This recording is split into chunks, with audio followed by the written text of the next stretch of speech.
Abra sua Bíblia em João,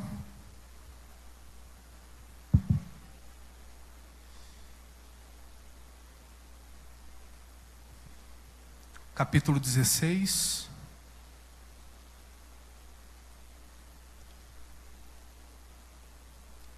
João 16, versículo 33.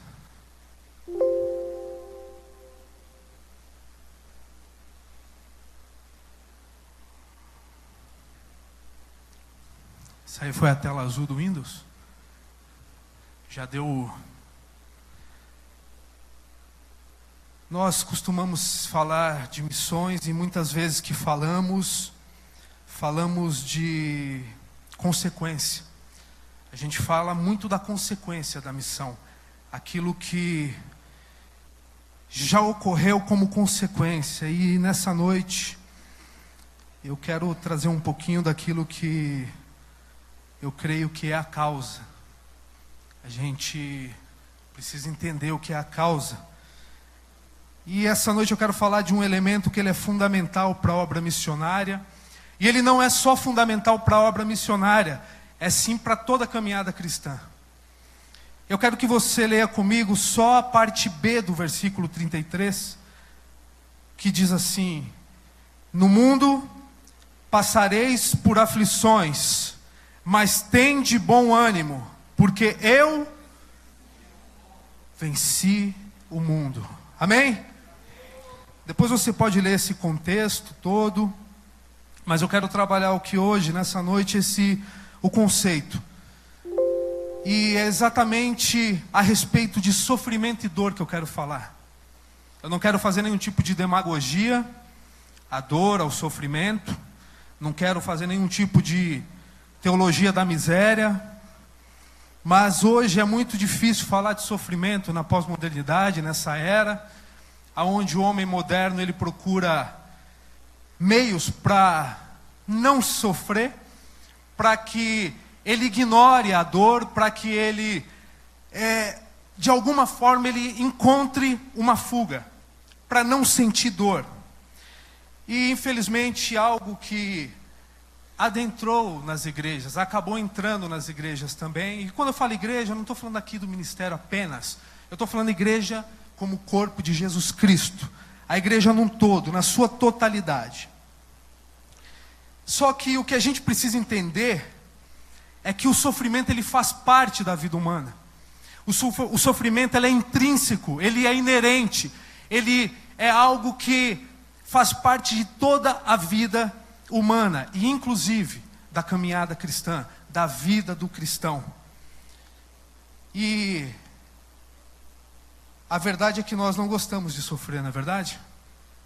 Quem aqui gosta de sofrer? Nós não gostamos de sofrer, eu não gosto de sofrer, nós queremos fugir da dor, essa é a verdade.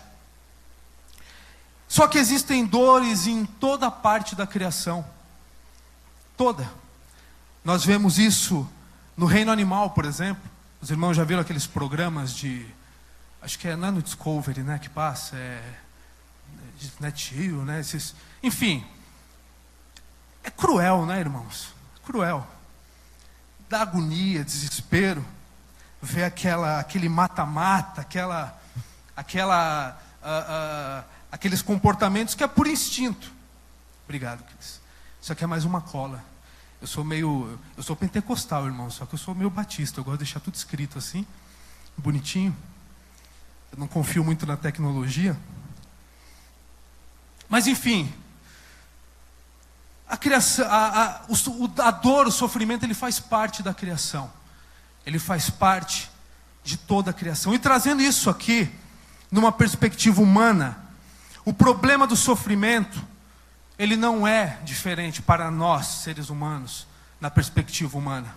Nós vemos as guerras, os assassinatos, a criminalidade, o roubo, os raptos, os estupros, a pedofilia, a fome, as tragédias terríveis, o Holocausto, por exemplo, que milhões de pessoas morreram. Nós vemos as calamidades, a prostituição, o trabalho escravo infantil, nós vemos as doenças, Nós vemos o câncer, a AIDS, aquela doença é fibromialgia, né? A pessoa, eu estava vendo esses dias, a pessoa ela não consegue, é como se não existisse níveis de dor para essa pessoa. Então não tem diferença de uma dor muito profunda, por exemplo, uma pessoa que tem uma fratura de um osso por uma picada de pernilongo. A pessoa ela sente dores constantemente, independente do nível da dor, daquilo que causa a dor. Nós temos o sofrimento que nós temos também com as mentiras, com as traições, com os divórcios, com a depressão, com a solidão, com a ansiedade, com o estresse, enfim. Sofrem os órfãos, sofrem as viúvas, sofrem os viciados, os desprezados, sofrem os marginalizados. Nós sofremos com aqueles que sofrem, não é assim? Sofremos por aqueles que já se foram. E parece que a lista de dores ela não tem fim. Parece a impressão, a sensação de que dá é de que não tem fim. Nós nascemos em meio ao sofrimento. Nós sofremos enquanto vivemos. Partimos sofrendo muitas vezes. Ou deixando o sofrimento. E foi feita uma pesquisa nos Estados Unidos, na qual eles queriam saber quais eram as dúvidas das pessoas em perguntas da humanidade que mais causava dúvida. E uma das perguntas que mais se destacou foi justamente a pergunta de que se existe um Deus bom, como que pode existir o mal? Como que pode existir o sofrimento? Está amarrado. Como que pode existir isso? Isso faz a gente sofrer também. Estou brincando, irmãos. E essa pergunta, ela se destacou. Como que pode existir um Deus tão bom e existir o problema do mal? E essa, inclusive, é a pergunta que os ateus eles mais questionam. Porque eles não conseguem conciliar o problema do mal com a existência de um Deus bom. Para você ver que o problema do ateu ele não é meramente intelectual. O problema do ateu ele é emocional também. De todos os desafios lançados por cristianismo, eu tenho certeza que um dos mais difíceis em tempos modernos é exatamente esse. É o problema do sofrimento. Como pode um Deus amoroso permitir que o sofrimento ele continue em um mundo que Ele mesmo criou? Parece extremamente incoerente, né? Deus cria um mundo e Ele mesmo permite que isso aconteça? Ou como que pode? Será que Ele criou? E eu não quero usar aqui nenhum tipo de argumento filosófico, eu não quero confundir ninguém aqui, até porque é isso que eu vou até defender lá no TCC. Deus colocou há 2 anos e eu comecei a pesquisar agora. Eu vou poder defender isso. Mas a verdade é que, como responder essas questões num mundo de um relativismo absurdo, onde não existem verdades absolutas, de um humanismo que não tem fim, onde o homem ele é o centro do mundo, o mundo gira totalmente em torno do umbigo do homem? Como responder essas questões para esse pluralismo religioso, onde algumas religiões que tentam mascarar o problema do mal, elas fazem algo muito errado. Elas tentam fingir que o mal não existe, que o problema do sofrimento não existe. Elas tentam ignorar a dor, ignorar todo o sofrimento. Como responder a essas questões? Nós temos ideologias, por exemplo, que também mascaram essa realidade e esse problema do sofrimento. Só que na verdade nenhuma delas, em algumas religiões, elas não conseguem responder o problema do sofrimento como o cristianismo responde. E qual que é a minha, a sua resposta como igreja diante do problema da dor, diante do problema do sofrimento? Primeira coisa, Deus ele não criou o mal. É isso que a gente precisa entender. No princípio era tudo muito bom. Era tudo muito bom, sim. A palavra de Deus diz que era tudo muito bom, não é isso? Leia Gênesis. Antes da rebelião, antes da desobediência, antes da queda, antes da entrada do pecado, era tudo muito bom. E aí, as pessoas não entendem o que é permitir e o que é criar. Deus, Ele permitiu que ocorresse, Ele não criou. O mal, ele não deriva de Deus. Deus, Ele não é a fonte do mal. Isso é um absurdo. E quando me perguntam, eu falo de forma bem simples. Bem simples. Bruno, por que o mal existe? E o mal existe porque Deus é amor. É por isso. Mas como que pode? Como que pode o mal existir e Deus ser amor? É que o amor, meus irmãos, ele dá o direito de escolha do outro. Ele dá a possibilidade de amar em liberdade o outro. Isso é o amor. E se Deus, Ele é o amor, Ele é bom, o mal, ele é a ausência de Deus. Ele é a ausência do bem. Só pode existir um buraco, de forma bem simples, só pode existir um buraco se tiver ausência de matéria, não é isso? E a escuridão? Para que exista escuridão, tem que ter ausência de luz, não é assim? Então, se o mal ele existe porque o mal não tem uma existência própria, ele não é autoexistente. Você não vai encontrar por aí um pote de mal. O mal é uma consequência, como o ato de correr. Primeiro caminhamos, não é assim? É uma consequência. Claro que se você quiser aprender mais, se aprofundar mais em teologia, venha fazer Riléu, vem aqui para a faculdade que você vai aprender isso. É muito bom. Bênção.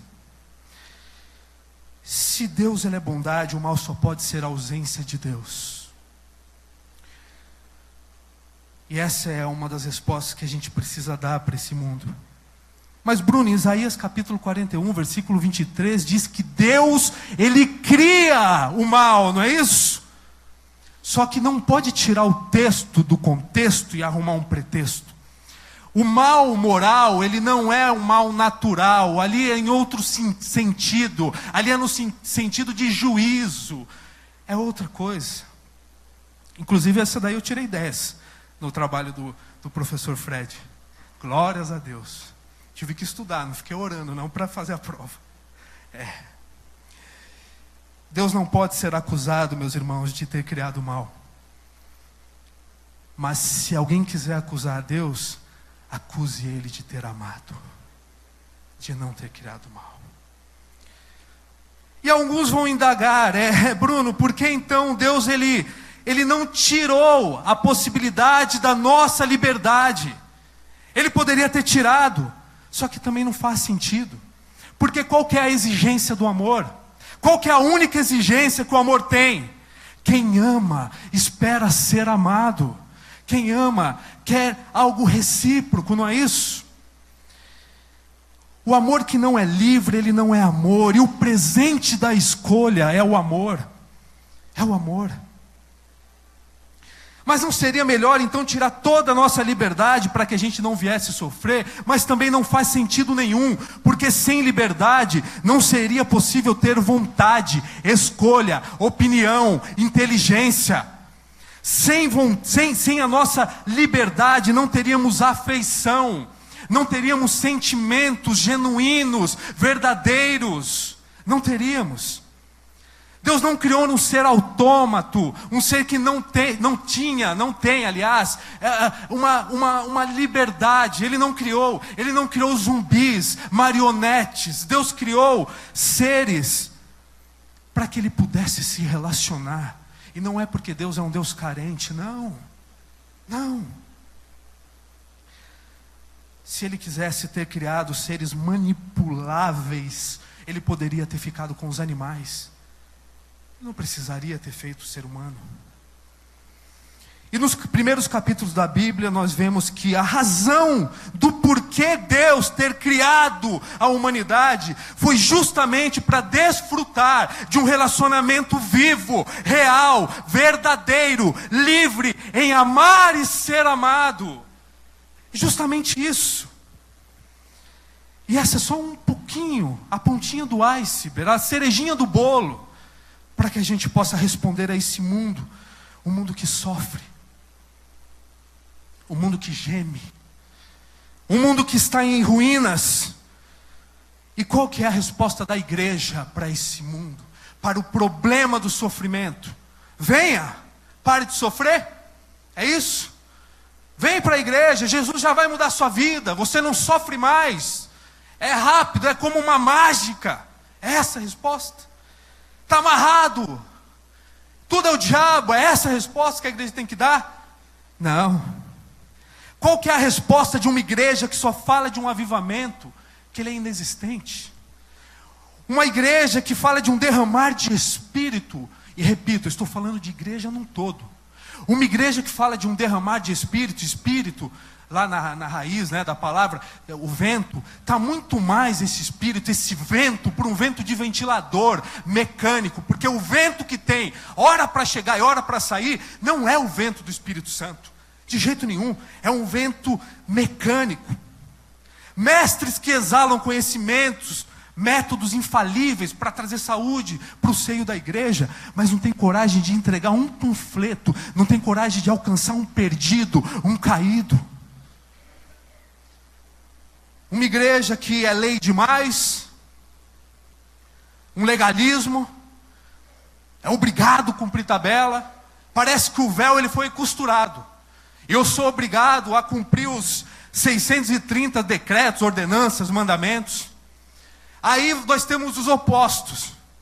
Uma igreja que é graça demais, tudo pode. É essa a resposta que a gente dá para o problema do sofrimento? Tudo pode. Uma igreja que é graça demais, mas não esquece que a graça é de graça, mas ela não é barata, não foi barateada. Não. Acho que eu já falei disso aqui. Aqueles grupos que preferem a espiritolatria, a idolatria da espiritualidade. Pessoas que só vivem atrás das experiências, de sentir, igual no Face, né? Se sentindo triste. Fora que gramaticalmente está errado. Se sentindo triste. Um grupo que só pensa em experiências epidérmicas, que só para na camada da pele, mas não causa a circuncisão do coração, da transformação de uma mente renovada, transformada, como diz em Romanos capítulo 12. E aí nós temos o outro oposto, acho que eu já falei uma vez aqui, a teologiolatria, aquele grupo que é a idolatria da teologia. Letra demais, sabe? A cabeça cheia de letra e um coração vazio. Qual que é a resposta de uma igreja que diz se preocupar sim com a salvação dos perdidos, mas tudo não tem passado de palavras vazias? Qual que é a resposta da igreja? Como comunicar um evangelho quando o sofrimento hoje, na modernidade, na pós-modernidade, enfim, nessa era que estamos, parece não existir? A impressão que nós temos é que o sofrimento ele não existe. As pessoas estão em festa. As pessoas estão no oba-oba, não é assim? Não é essa a sensação que dá? Veja nas redes sociais. Só alegria. Uma mulher, ela tentou se suicidar e na mesma semana que ela tentou o suicídio, ela postou foto antiga, que ela estava muito bem. É só mascarar a realidade. É só procrastinar, que nem a gente aprendeu, né, Felipe? Empurrar com a barriga.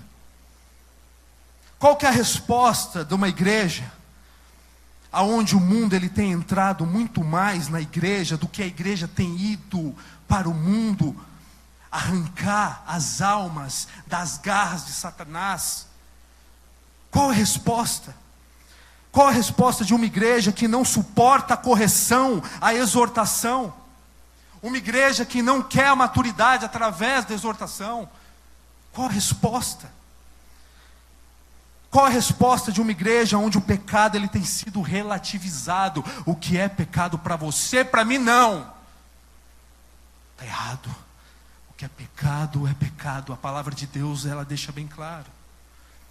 Qual que é a resposta da igreja aonde nem se fala mais de inferno, e aí é onde está a raiz do problema também. Porque se eu não falo de pecado, e não estou dizendo, meus irmãos, que todo sofrimento, toda dor, todo lamento, tudo que venhamos a passar, ele é consequência apenas do pecado. Não, a gente precisa entender que existe aquilo que é da nossa responsabilidade, existem coisas que nós acabamos semeando, mas a raiz do problema está na minha natureza pecadora. Eu sou pecador, eu sou um ser caído, mas pela graça e misericórdia de Deus. Misericórdia é Deus dar aquilo que eu mereci, não me dar aquilo que eu merecia. E o que é graça? É Deus não me dar aquilo que eu merecia. Graças a Deus por isso. E aí, a omissão e a negligência, ela está onde?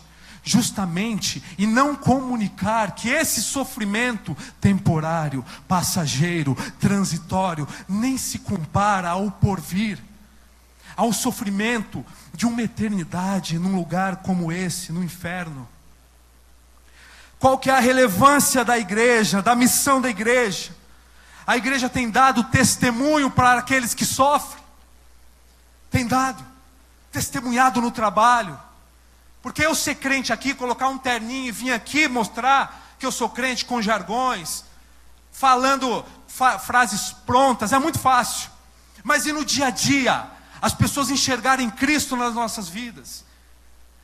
E aqueles que sofrem, eles enxergam Jesus. E o nosso país é corrupto, é imoral, mas nós oramos pelo nosso país, nós clamamos pelo nosso país, nós pensamos sim nas campanhas, nos nossos encontros, mas quando paramos para nos preocuparmos com a nação, mas sentindo a dor do sofrimento alheio? Quando? Parece que o triunfalismo ele tem deixado as pessoas indiferentes. Parece que essa teologia da prosperidade tem deixado as pessoas egoístas, egocêntricas. Parece que o meu celeiro estando cheio está bom demais. Mas e esses que sofrem? Esses que padecem, esses que perecem? Esses que existe o quê? O vazio da existencialidade do ser, que não é casa, não é uma viagem, não é carro, não é emprego, nada disso, não é sexo, não é relacionamento que vai preencher o vazio da existencialidade do ser. Eclesiastes 3:11 diz que foi Deus que pôs o anseio da eternidade no coração do homem. Somente Deus é capaz de preencher o vazio da existencialidade do ser. Não estou dizendo que é pecado você ter as coisas, nada disso. Viajar, nada disso. Mas é que estão confundindo um benefício adicional com aquilo que é fundamental. Isso é um benefício adicional. Inverteu-se a ordem, enfim. Qual que é a resposta de uma igreja que não está disposta a sofrer? Qual tem sido a resposta? Onde está a angústia na casa de Deus? Angústia, a angústia na casa de Deus. E angústia significa extrema dor, sofrimento, tristeza profunda.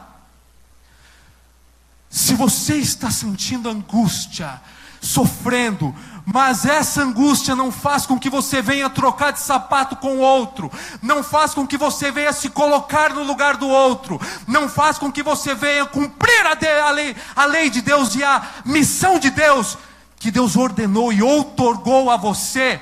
Isso não é angústia, isso é autopiedade. É autopiedade. A igreja tem que sentir angústia do coração de Deus. A angústia do coração de Deus. Sentir a angústia do coração de Deus. Estamos preocupados com os nossos discursos religiosos e não estamos percebendo como estamos passivos, omissos, indiferentes quanto à dor alheia.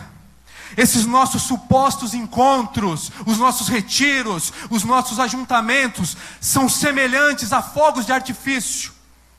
É barulhento, estrondoso, mas está acabando rápido demais. Demais. Não estamos tendo tempo para trocar de sapato com o outro. E toda paixão verdadeira por Jesus Cristo só vai nascer através da angústia, meu irmão. Vai. Ela nasce através da angústia. Ela nasce através do sofrimento. Ela nasce através da dor. Ela nasce. Quero colocar você para baixo, deixar você agoniado, angustiado. Mas se a angústia de Deus, ela te alcançou, você sabe do que eu estou te dizendo. Porque Deus, Ele sabe e sofre com a minha e com a sua dor. Não estou pregando aqui um Deus manipulável. Um Deus que é só eu estalar os dedos e Ele faz o que eu quero. Não, não é isso não. Pelo contrário. A evidência de que eu recebi a minha missão e eu vou cumpri-la, é que eu sinto a angústia do perdido, do caído, daquele que ainda não foi alcançado pelas boas novas do Evangelho de Cristo Jesus. E a Bíblia nos mostra, não vai nos mostrar quanto Deus quer restaurar uma situação. O que Ele faz? Uma situação quando está em ruínas, o que Deus Ele faz? Ele mergulha o homem de oração no batismo de angústia, de sofrimento, para que o homem ele compartilhe de sua dor. Neemias, leia Neemias, leia comigo, Neemias capítulo 1. Neemias.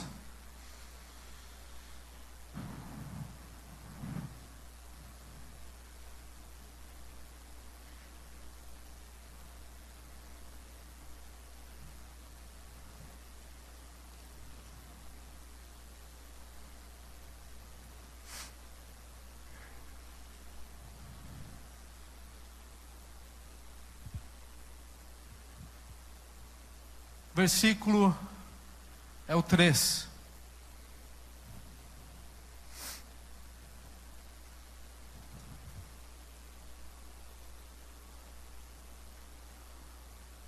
Depois você leia na sua casa. Aqui era o centro. Essa passagem era o centro da terra. Tem todo um contexto. Mas Neemias, quando ele pergunta pelos deles, ele escuta isso. E disseram-me: os restantes que ficaram do cativeiro lá na província estão em grande miséria e desprezo. E o muro de Jerusalém fendido e as suas portas queimadas a fogo. Mais um, por favor.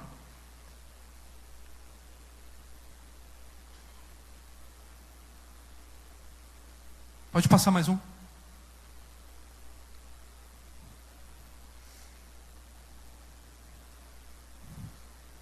Foi?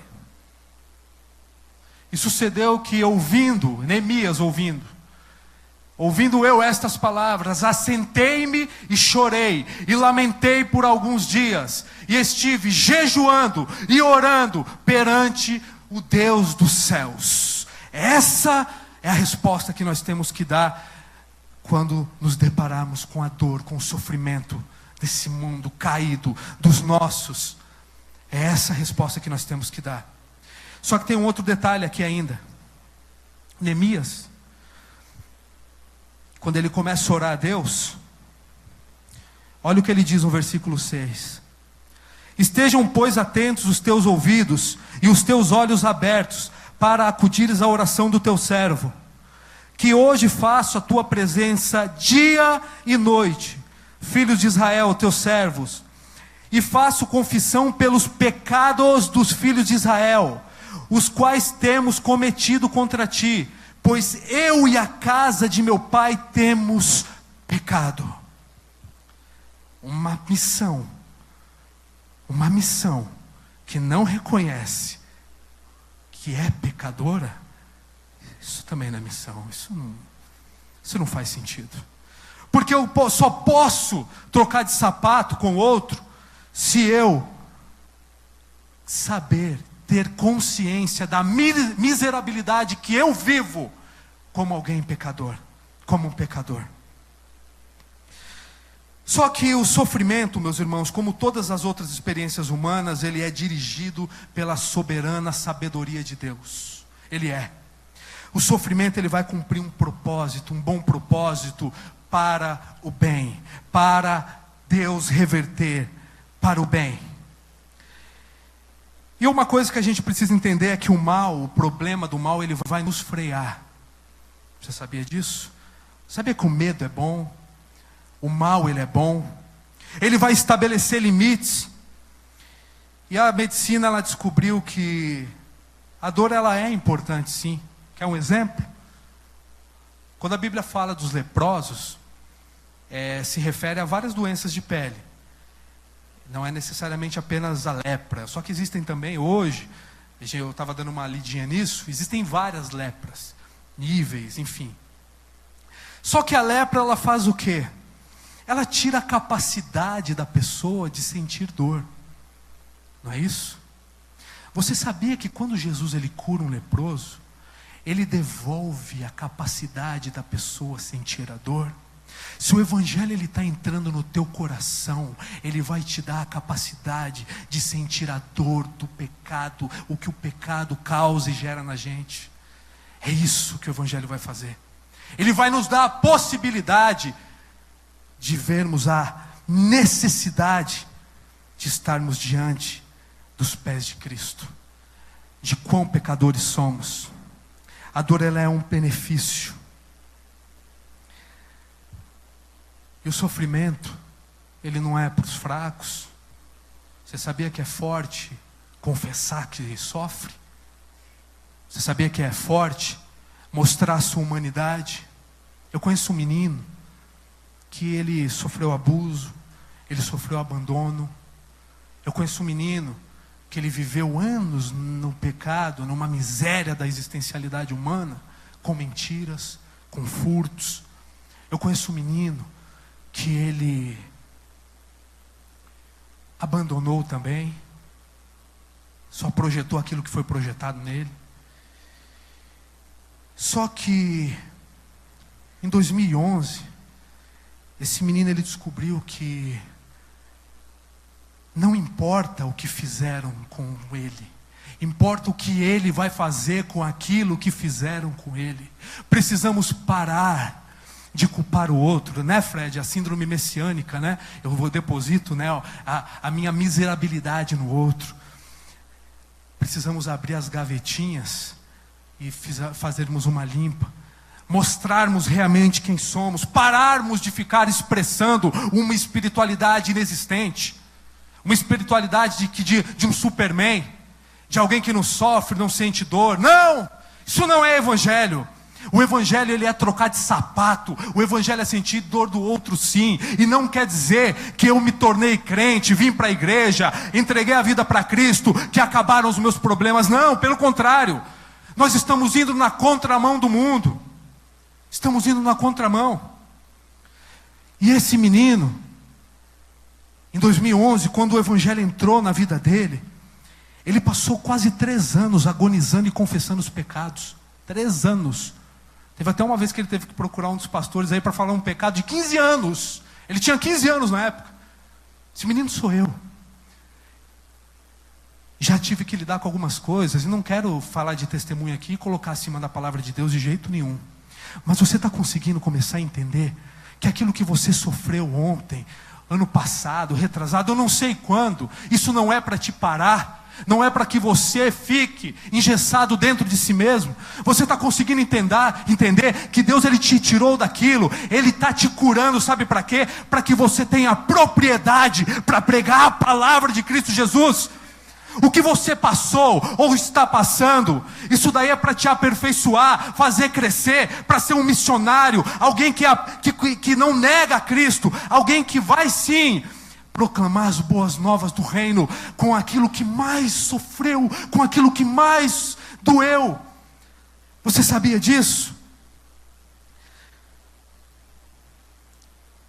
Foi o abandono.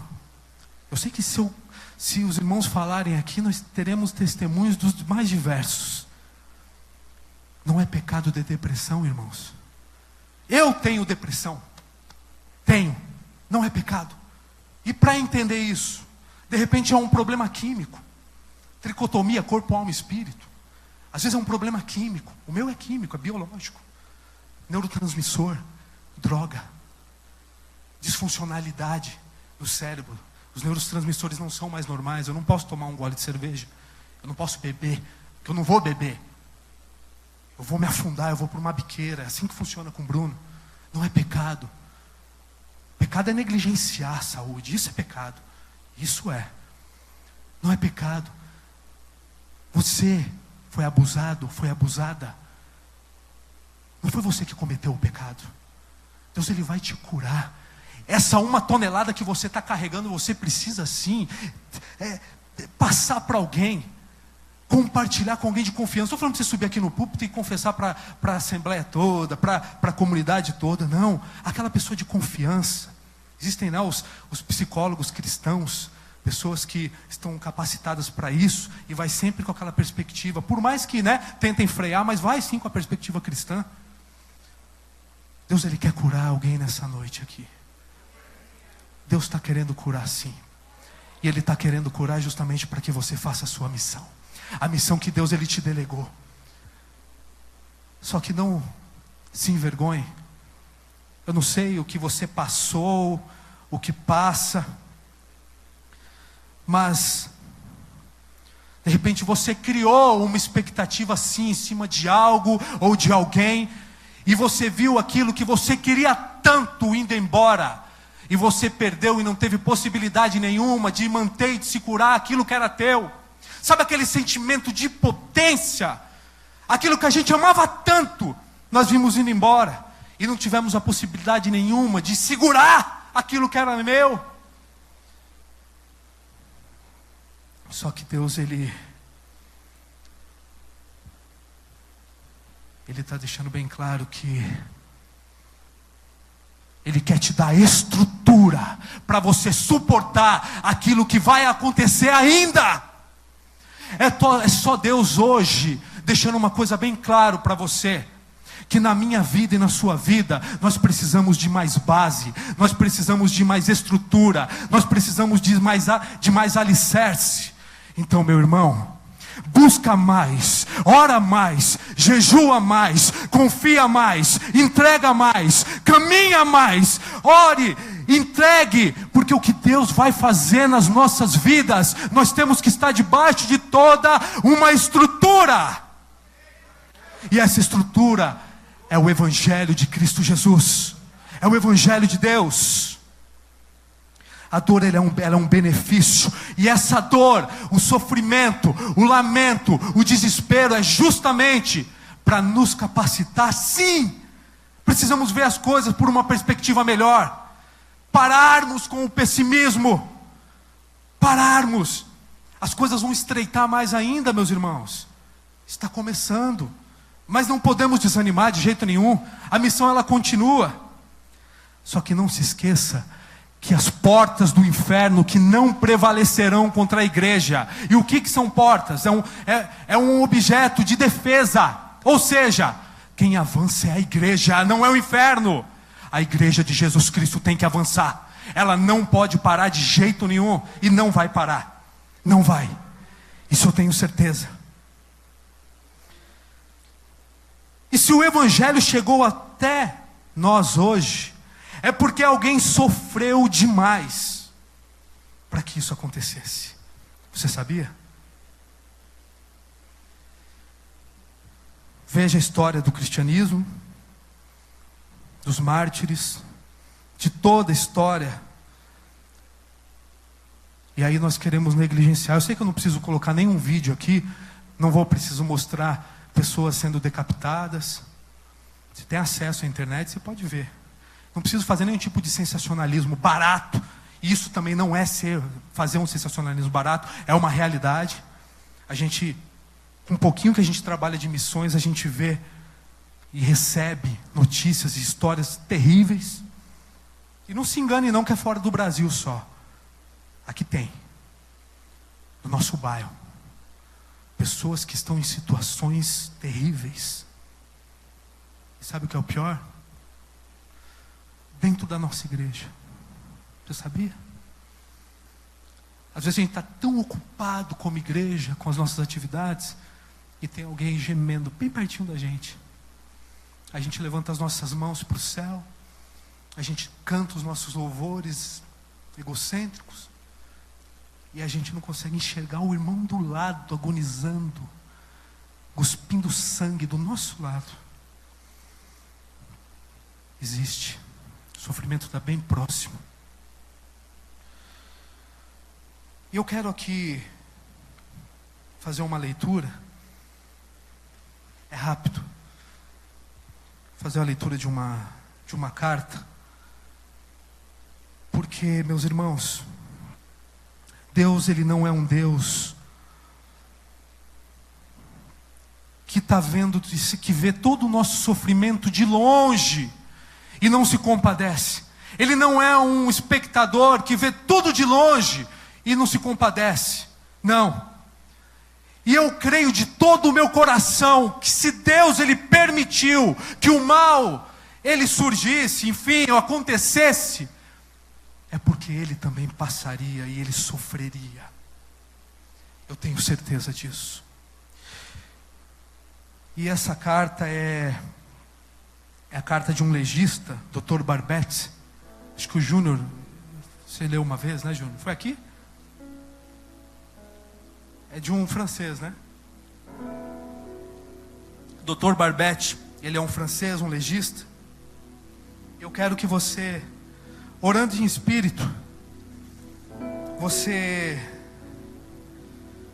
veja o que o nosso Senhor e Salvador Ele passou, o que o nosso Deus Ele passou, o que Ele sofreu.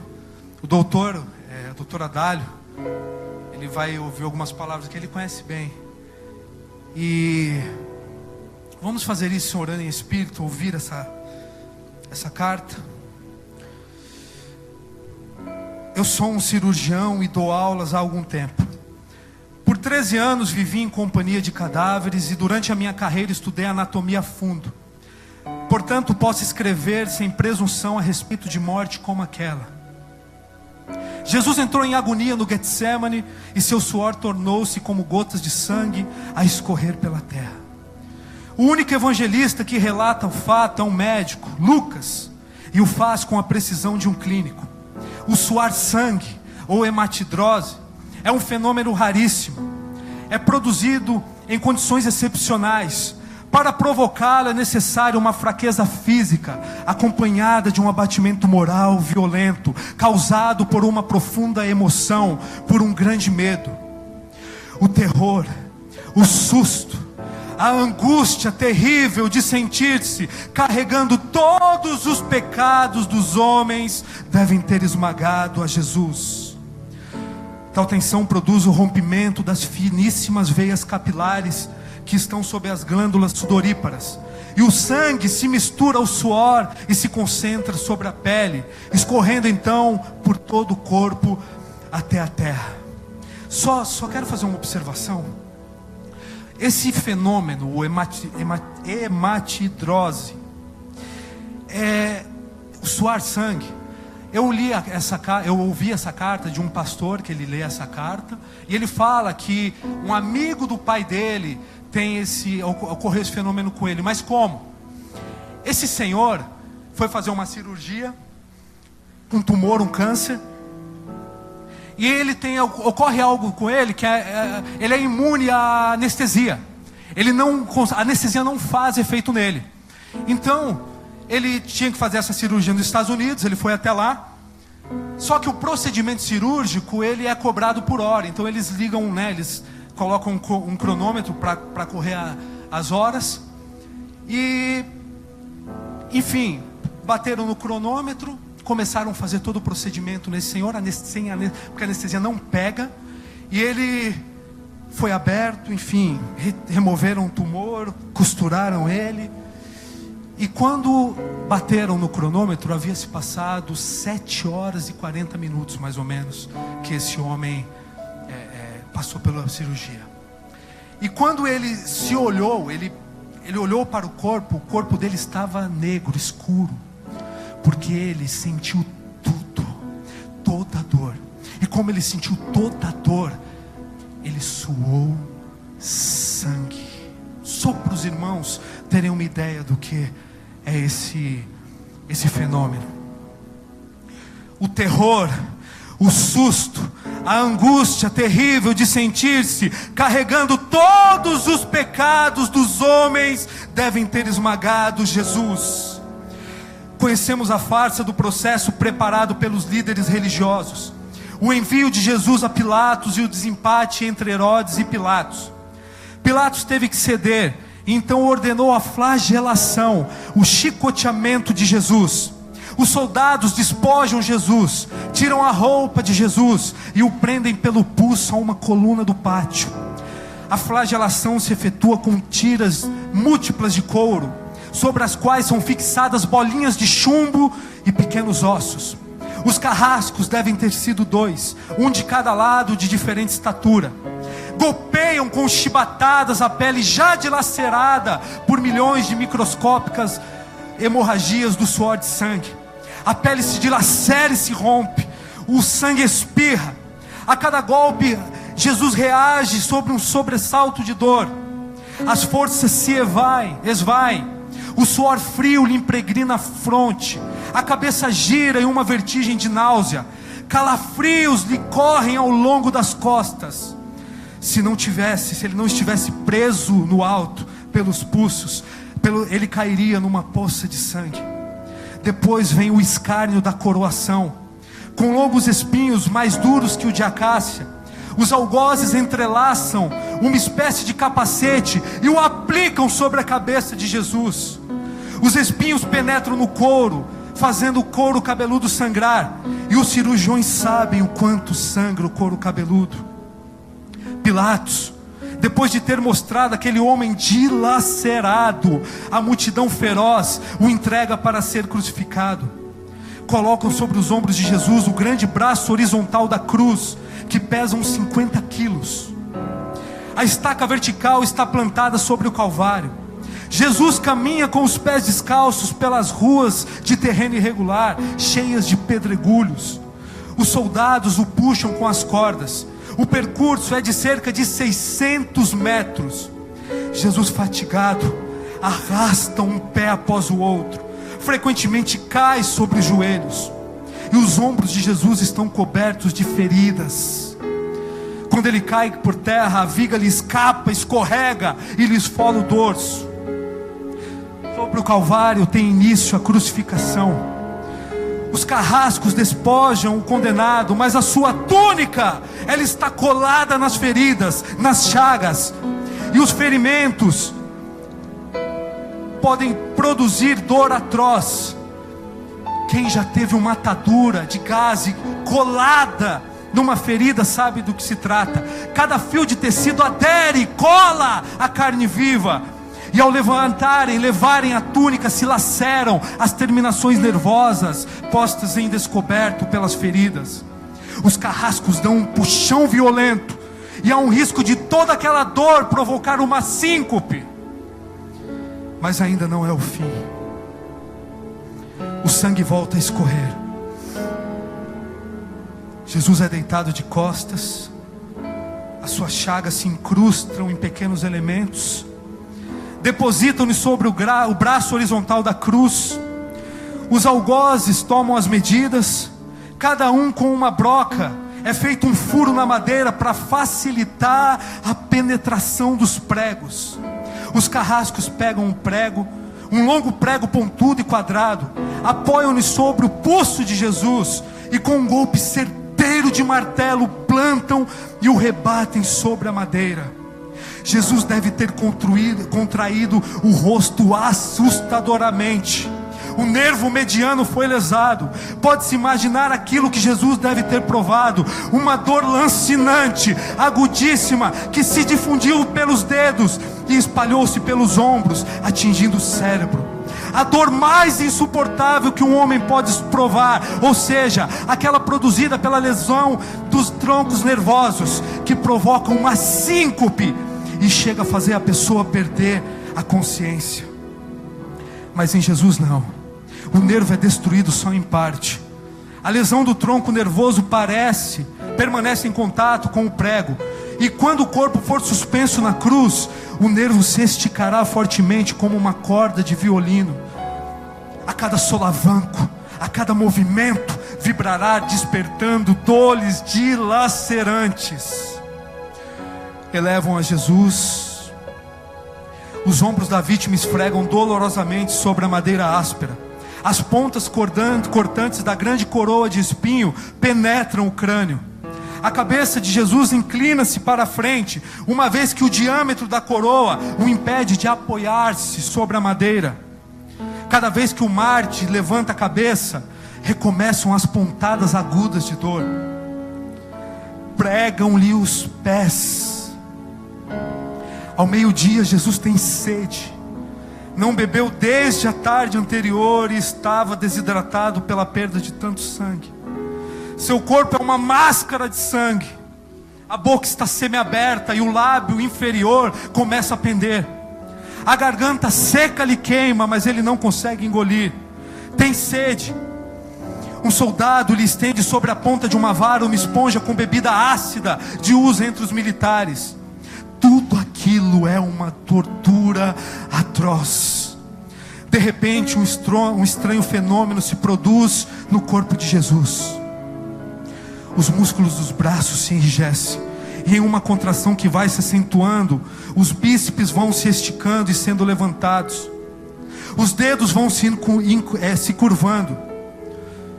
É como acontece alguém ferido de tétano. É isto que os médicos chamam de tetania. Quando os sintomas se generalizam, os músculos do abdômen se enrijecem em ondas imóveis. E em seguida os músculos entre as costelas, depois o pescoço e finalmente os respiratórios se enrijecem. A respiração faz pouco a pouco mais curta. O ar entra, mas não consegue sair. Jesus respira com o ápice dos pulmões. Tem sede de ar como um asmático em plena crise. Seu rosto pálido, pouco a pouco, se torna vermelho. Depois se transforma num violento purpúreo. Jesus é envolvido pela asfixia. Os pulmões cheios de ar não podem mais esvaziar-se. A fronte lhe está impregnada de suor. Os olhos saem de órbita. Mas de repente, acontece algo. Lentamente, com um esforço sobre-humano, Jesus toma um ponto de apoio sobre o prego dos pés. Esforça-se a pequenos golpes e se eleva, aliviando a tração dos braços. Os músculos dos tórax se distendem, a respiração torna-se mais ampla e profunda. Os pulmões se esvaziam, o rosto recupera a palidez inicial. Mas por quê? Por que esse esforço sobre-humano? Porque Jesus quer bradar: Pai, perdoa-lhes porque não sabem o que fazem. Logo em seguida, o corpo começa a afrouxar-se e a asfixia recomeça. Foram transmitidas 7 frases pronunciadas por ele na cruz. E cada vez que ele quer falar, deverá se elevar-se, tendo como apoio o prego dos pés. Inimaginável, meus irmãos. Atraídas pelo sangue que escorre pelo coagulado, enxames de moscas unem ao redor do seu corpo, mas ele não pode enxotá-las. Pouco a pouco o céu escurece, o sol se esconde. De repente a temperatura diminui. Logo serão 3 da tarde. E depois de uma tortura que dura 3 horas, todas as suas dores, toda a sua sede, todas as suas câimbras, toda a asfixia, todo o latejar dos nervos medianos lhe arrancam um lamento: Deus meu, por que me desamparaste? Em seguida ele grita: está consumado. E em seguida ele dá um brado e diz: Pai, nas tuas mãos entrego o meu espírito. morreu no meu lugar e no seu lugar.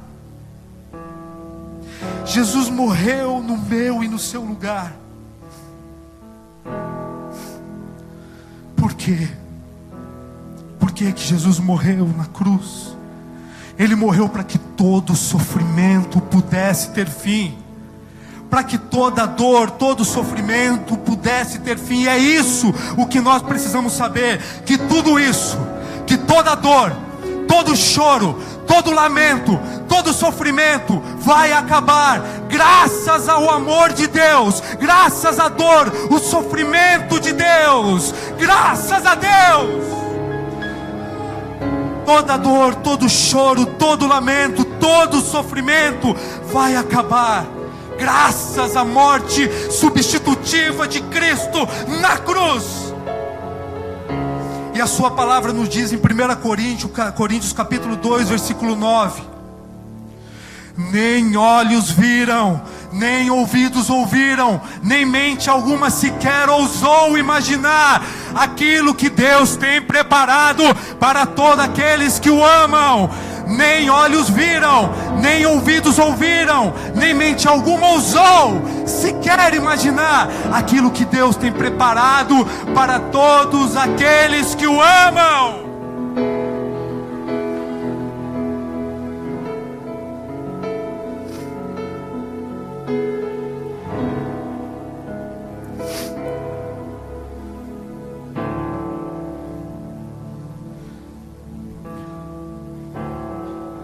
Feche seus olhos.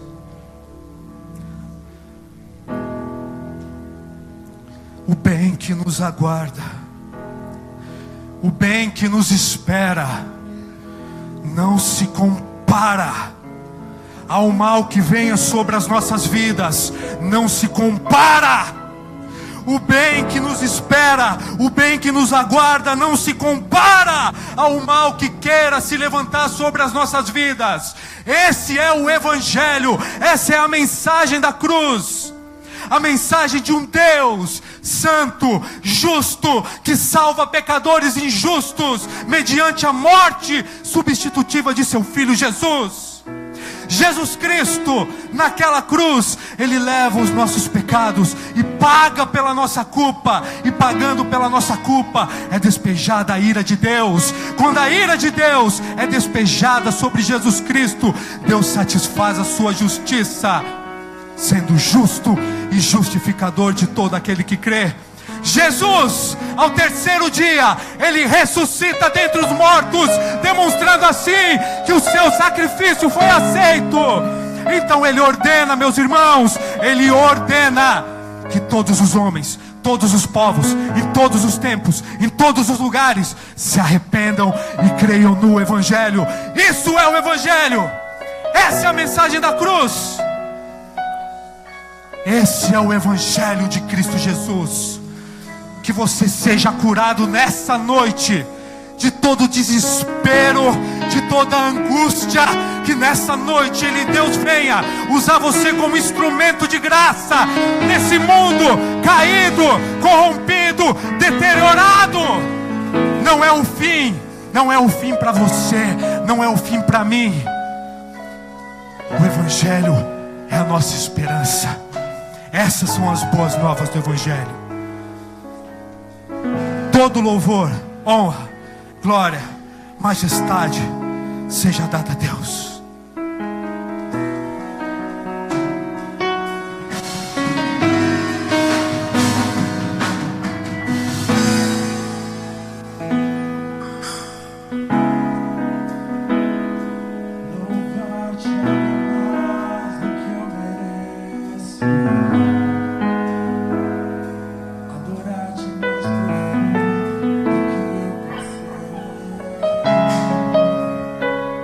Ser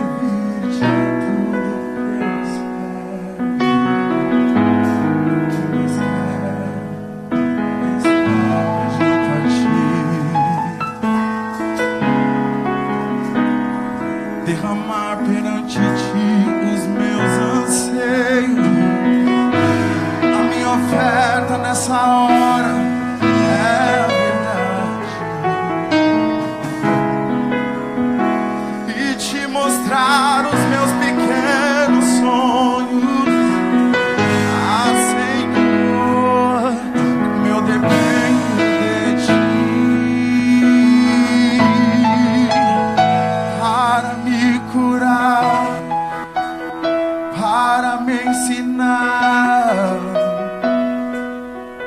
o caminho que devo seguir. Podes me usar, Senhor, como tu bem queres. Abra o meu coração.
Segura aí.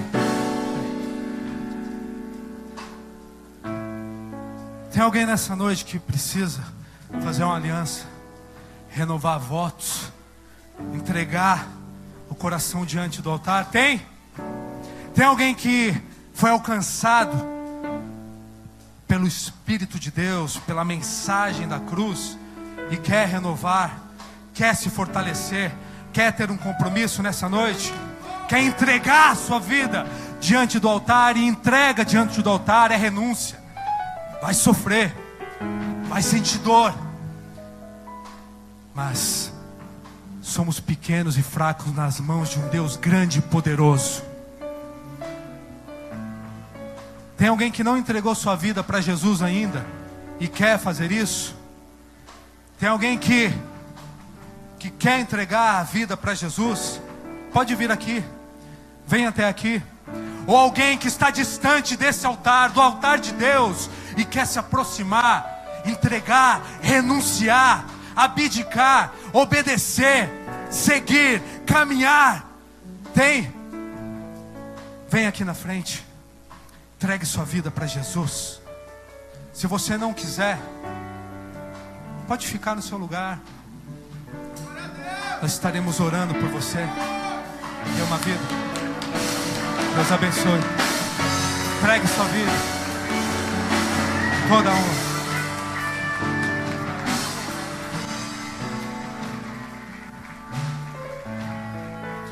Erga sua mão. Erga as mãos para cá. Vamos orar. E você que não quis vir, nós entendemos. Fique no seu lugar. Entregue sua vida para Jesus. Renove os votos nessa noite. O que importa é você e Deus, não aquilo que o homem vê. Amém? Senhor, nós entregamos a vida, Senhor Jesus, do teu filho, das tuas mãos.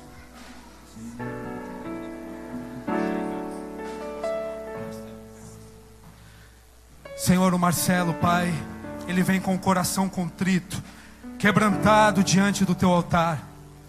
Ele foi alcançado pela tua mensagem, a palavra de cruz. Senhor, que daqui para frente, Senhor, essa atitude ela possa ser contínua. em uma entrega e renúncia, Senhor, diária, independente de toda dor, de todo choro, de todo lamento, de todo sofrimento, mas que ele possa, Senhor Jesus, ser uma bênção nas tuas mãos, Deus. Entregamos a vida dele nas tuas mãos, entregamos a vida desse irmão que está no lugar dele, no cantinho dele, renovando, entregando a vida para Cristo. Sê tu uma bênção, sê tu uma bênção. Receba sim um renovo, seja curado de toda dor, de toda tristeza, de todo sofrimento, compreendendo que o porvir é a nossa esperança, é a salvação em Cristo Jesus. Muito obrigado, Deus.